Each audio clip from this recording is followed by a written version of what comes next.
Sebenarnya berbalik kepada kita juga. Pengguna ini sendiri yang membuat pilihan sama ada kita nak menggunakan estetik yang cap ayam ini ataupun yang betul-betul berlesen.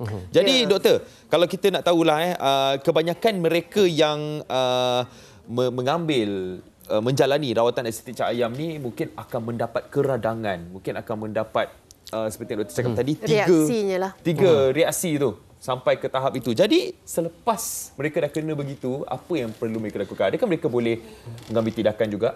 Tindakan maksudnya macam mana? Yalah, sebab mereka tak ada lesen kan. Jadi apa yang mereka boleh buat?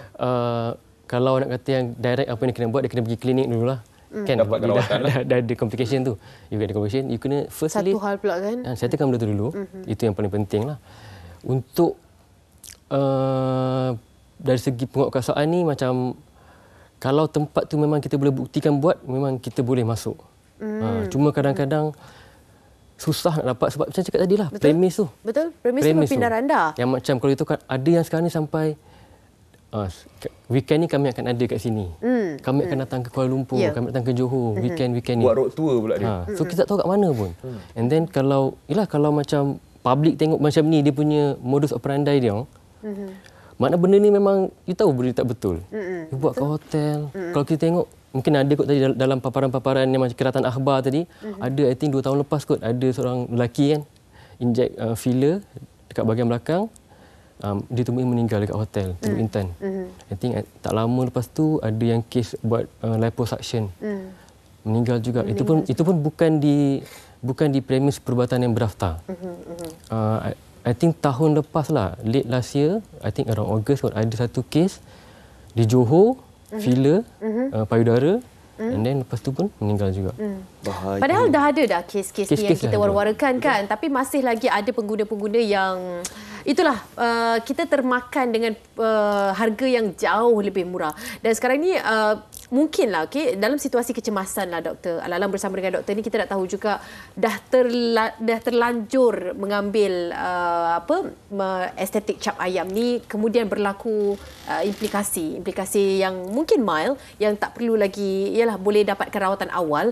Apa antara rawatan awal yang boleh dilakukan? Sebab selalunya reaksi ini melibatkan keradangan. Mungkin tidak boleh bernafas. Mungkin juga sama ada conscious ataupun unconscious. Apa yang doktor mungkin nak kongsikan bersama? Kalau benda ni berlaku kat rumah, macam saya cakap tadi, memang first kali kena dapatkan bantuan perubatan. Kalau you tak boleh pergi hospital, you call lah 911. Kalau 999. Kalau you better, you memang kena pergi ke sebab benda lain-lain tak boleh nak cakap macam first aid masa tu memang tak boleh nak cakap. Sebab mana nak tahu apa yang you buat, apa yang cocok dalam you. Sebab benda-benda ni masuk dalam badan, at least you kena tahu benda tu kualiti dia kan. Kalau dengan harga yang begitu murah, macam mana dia boleh dapat, apakah kualiti produk yang digunakan lah. Jadi berhati-hatilah untuk kita memilih sesuatu rawatan ini, kita perlu buat research terlebih dahulu. Macam yang kita kata 3P tu research dia. Dan lagi produk-produknya pun yang digunakan. Aziz, pelik kan macam mana dia boleh dapatkan barangan raw material tu dengan harga yang sangat murah. Lepas tu dia boleh bagi servis dengan harga yang sangat murah. Mungkin bagaimana doktor kawalan dari sudut, yalah kita ni nak fikirkan macam dia dapat barangan itu, barangan yang boleh jadikan muka dia cantik juga. Sama macam dia pergi hospital ataupun klinik yang berdaftar. Tapi bagaimana ada kelompongan dekat situ yang mereka boleh raih barangan raw material yang sangat... Soalan ni tak masuk. Ini soalan tambahan ni. Saya tak dapat jawab sebenarnya. Sebab ini macam berkaitan dengan kalau macam produk-produk yang berdaftar, memang adalah kita produk perubatan yang berdaftar ada berdaftar dengan farmasi kan. Kalau benda-benda yang diorang memang tak berdaftar ni, tapi biasa tak mungkinlah sebagai seorang pengguna dia nak cek pula produk tu kan.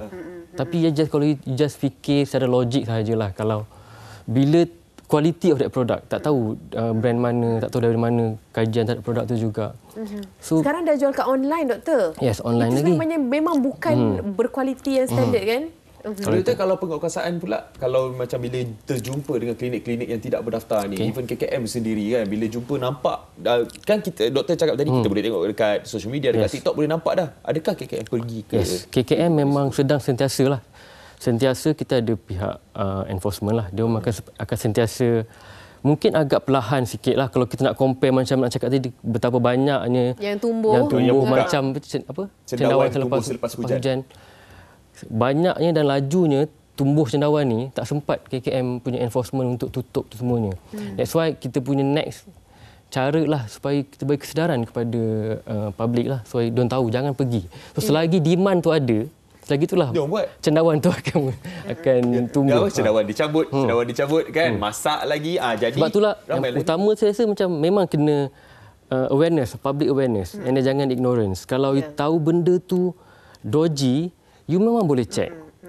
Once kalau you check dah memang benda 3P tu, kalau satu pun dah tak betul, memang better elak. Itulah tapi end up pilihan sendiri juga. Semua pilihan sendiri. Pilihan sendiri. Jadi itulah macam conclusion dia dekat sini, ignorance itu.